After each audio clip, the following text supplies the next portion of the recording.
মা দিবসের শুভেচ্ছা। মা দিবসে একটা বিশেষ প্রশ্ন আছে। একটা জায়গায় ১০০টা বাচ্চাকে ধরে আটকে রেখেছে দুষ্কৃতকারীরা।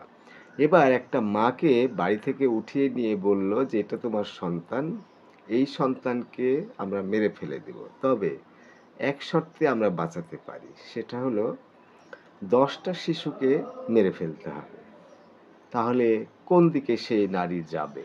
তার সন্তানকে বাঁচানোর জন্য ১০ টা শিশুকে মেরে ফেলবে? নাকি ১০ টা শিশুকে বাঁচিয়ে তার সন্তানকে মেরে ফেলতে দিবে? এটা একটা প্রশ্ন। কিন্তু এরকম পরিস্থিতি কখনোই যেন না হয় সেটা কাম্য। এটা কোনোভাবেই অ্যাকসেপ্টেবল না। কোনো সন্তানকে তো মা নিগৃহীত, নির্যাতন বা কষ্ট দিতে চায় না, মেরে ফেলতে তো চায়ই না। তবে নার্সিসিস্ট নারী আছে অনেকেই যারা কিন্তু তার সন্তানকেও অত ভালোবাসে না যত তার নিজেকে তার ভালো লাগে, ভালোবাসে।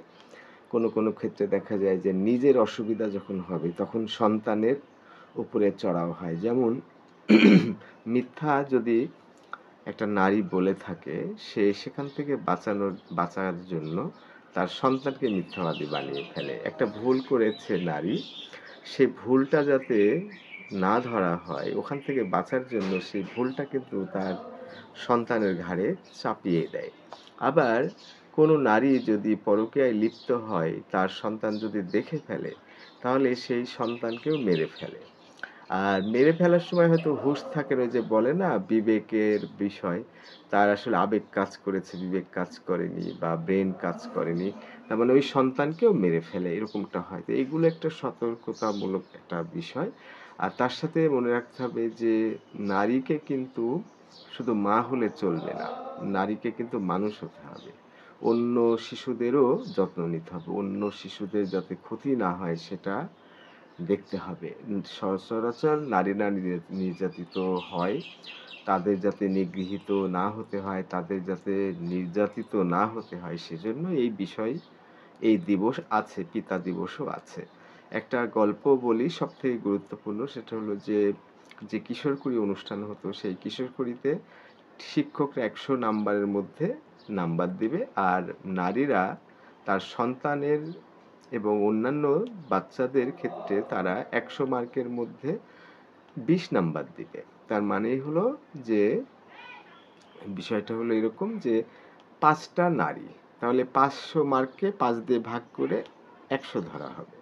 আর ৫ টা হলো পরীক্ষা নিচ্ছে যারা। তো তারা ৫০০ র মধ্যে দিল ৪০০ আর এই ৫ টা মেয়ে দিল হলো ১০০ এরকম। তাহলে বিষয়টা এরকম হলো যে প্রতিবার যে ঘটনাটা টেলিভিশনের পর্দায় ভেসে আসতো সেটা হলো যে যখনই নিজের সন্তান আসে তখন ১০০ র মধ্যে ৮০ দেয়। অন্যের সন্তান যখন আসে তখন ১০০ র মধ্যে ২০ দেয়। তাহলে ৫ টা নারীর প্রতিটা জায়গায় রেজাল্ট সিমিলার হয়। কিরকম? রমেলার মা দিয়েছে ৮০ আর অন্য মায়েরা দিয়েছে ২০ করে ৪ ২০ ৮০। তার মানে ১৬০। ১৬০ কে যদি ৫ দিয়ে ভাগ করা হয় যে নাম্বারটা আসবে এই নাম্বারটা প্রতিটা বাচ্চা পায়। তার মানে যে শিশুই আসে গার্জিয়ানদের নাম্বার একই সমান থাকে। ভালো করুক, খারাপ করুক এটা ম্যাটার করে না। এই যে নোংরা ব্যাপার। তার মানে একটা মা যে কত বীভৎস হতে পারে এখানেই প্রমাণ পায়।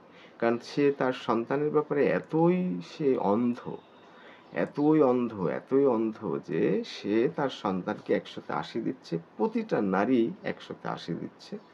আর যখনই অন্য সন্তান আসছে তখন ১০০ তে ২০ দিচ্ছে। তার মানে প্রতিটা বাচ্চার যে গার্ডিয়ানদের যে নাম্বার সেটা সমান থাকছে। তো এটা মনে রাখার ব্যাপার আছে। তবে ২০০০ সালের পর থেকে অধিকাংশ নারীরা এখন অনেক মুক্ত।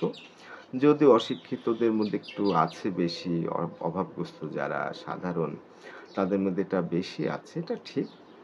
তারপরেও বলা যায় যে উল্লেখযোগ্য পরিমাণ এখন নাই, সামান্য। আ কিছু পুরুষ আছে নার্সিসিস্টিক বেশি আলফা ম্যান। এই আলফা ম্যানদের আবার এই নারীরা নিজেরাই বেছে নিয়েছে। মানে যে আলফা ম্যানকে নিয়ে যে পুরুষটা ভয়ঙ্কর, সে পুরুষটাকে ওই মেয়েটা কিন্তু নিজের ইচ্ছায় বিয়ে করেছে। কারণ সে ভালো মনে করেছে সে আলফা ম্যানকে, একটা মহিলা বলছে যে আমি ডাবল আলফা ম্যান চাই। মানে হিংস্র পুরুষ চাই। কেন? সবার সাথে সে হিংস্রতা করবে কিন্তু বউকে রক্ষা করবে। এই যে বিশ্রী ব্যাপার, সে নারী ভাবছে যে একটা পুরুষ যদি হিংস্র হয়, সে যদি আমাকে বিয়ে করে তাহলে আমাকে বাঁচাবে, অন্যদের কাছ থেকে আমাকে বাঁচাবে। অন্যদেরকে নির্যাতন করুক, যাই করুক সেটা বিষয় না। বিষয় হলো আমাকে বাঁচাবে। উল্টাটাই তো হয়। যে নষ্ট পুরুষ, যে হিংস্র, সে তো হাজারটা নারীর সাথে এগুলো করে বেড়াবে। বউকে বরং আরো অত্যাচার করবে, তার ভালো লাগবে না। বাড়ির মুরগি ডাল বরাবর বলে, নিজের বউকে ভালো লাগবে না। সেখানে আরো নির্যাতনের শিকার হবে।